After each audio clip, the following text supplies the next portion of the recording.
હાલો મિત્રો, આજના બ્લોગમાં આપનું સ્વાગત છે. અને મિત્રો આપણે બંબા લઈને ઉપડ્યા વાડીએ લબાસા ફેરવીએ, જેમ ઓલા માલધારી કેમ દુષ્કાળ પડે અને આડાવડા લઈને ઉપડે લબાસા, એને વેરે આપણે ઉપડ્યા જઈએ. કાંઈક કાલ આપણે 4-5 મોટરું હાંકતા છે, આજ 3 છે. તો હવે ખૂણો આવી ગયો છે, હવે એમાં ધોર્યો હવે લાંબો. તો હવે એમ કહ્યું હાલો ને બંબા પાથરી દઈ, તો ધોરિયાવાળો મેટર રાખી નીકળી જાય. તો કઈ રીતે પાવશો એ તમને બતાવું, મારું ધોરિયો ને બધું. તો એ પહેલાં બધા નવા મિત્રો આવ્યા છે એ ચેનલને સબસ્ક્રાઈબ કરી લેજો અને બાજુમાં બેલ આઇકન ઓન કરી દેજો અને વિડીયો શેર કરી દેજો, જેથી કરીને બે મિત્રોને ખબર પડે કે ભાઈ આપણે ભાઈ ચેનલ બનાવી છે. અને આમાં અત્યારે વરસાદ નથી, હવે થોડોક ટાઈમ પછી વરસાદ થઈ જાય એવી આશા છે. તો એક પાણી આપણે જેમ તેમ કરી અને પાઈ દઈએ, પછી ફુવારા ને બંબા નાન તેન ધોરીએ ને રેડ ને ટપક ને જે પાતા હોય એ પ્રમાણે પાઈ દેવાનું. તો વરસાદ આવી જાય અને ઉમે નોરતામાં શું છે આપણી માંડવી નીકળે ને ત્યાં આને ફરજિયાત આવવું જ પડે, એમાં કાંઈ ના હાલે કોઈના બાપનું, કારણ કે આનો નિયમ છે. ત્યાં માથે બગાડવાનો અને જે જરૂરિયાત હોય ત્યાં ના આવવાનો, એ કુદરતનો પણ નિયમ છે. એટલે આવીએ તો ખરો જ 100%, પણ થોડાક માંડવા ઉપડવા ચાલુ થાય ત્યાં તો જોઈએ આગળ.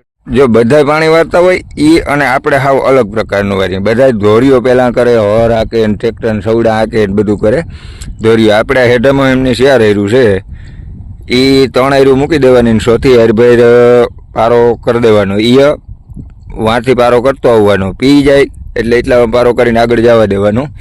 હવે દાખલા તરીકે અહીંયા કાંઈ નથી, હવે અહીંયા એમને પાણી જવા દેવાનું, આ ખાલી આવી રીતે એક આડી પારી કરી નાખવાની. પછી આ પી અને પોસું પડી જાય એટલે પાવડેથી કરી લેવાનું. બાકી આપણાથી નાકા તૂટ બર થાય એમ નથી, કારણ કે આજે લિમિટ બહારનું કામ થઈ ગયું છે. અડધી કલાકનો આજે ટાઈમ આપણે મળ્યો નથી અને થાક પણ એવો લાગી ગયો જોરદાર, કારણ કે 5 મોટરું ભેગી હાંકતા અને એ એક જગ્યાએ નહીં, 3 કટકે, 3 કટકા અલગ અલગ, 2 જગ્યાએ 2 મોટર ને 1 જગ્યાએ અહીંયા આપણે અત્યારે સહીને 1 મોટર. હોન્ડા લઈને આખી રાત હળિયું જ કાઢી, એમાં માથે લટકામાં ભેં વ્યાણી, ભેહું દોવાની ને દોવરાવાની ને બીજું ને ત્રીજું કામ થઈ ગયા જાજા. અને આમાં આપણે બલૂનિયા હોય એમાં લીટા બાંધી, ગાભા બાંધી અને લીટા મારી દીધા છે, જાય છે એમને પાણી હેમર જ્યાં જાય ત્યાં. ફુવારા આપણે પસંદ નથી એટલે ફુવારા આપણે કોઈ દી હાંક્યા નથી ને હાંકતા નથી, રેડ જ પાવાનું ધરું મારીને એને પીવું હોય પી લઈએ. અને આપણું કંઈ નક્કી ના હોય ભાઈ, આપણે નીંદર ચડી જાય હોઈએ જાય તો એ ફુવારાની કાની કંઈ ઉપાધિ નહીં, જેમ હાલતું હોય એમ હાલવા દેવાનું.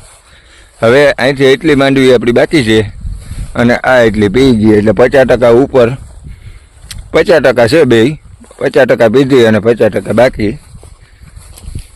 હવે એમાં અત્યારે 1 મોટર બંધ થઈ છે પાછી, હવે 2 હાલે છે. પાવરના લોસના હિસાબે 2 હાંકી લઈ, પછી રાતે વળી કંઈક વિચાર્યું, આગે ગોરખ જાગે.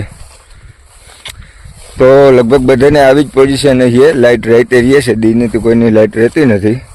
તો કેવો પ્રશ્ન છે જરાક શેર કરજો કમેન્ટમાં, ખબર પડે.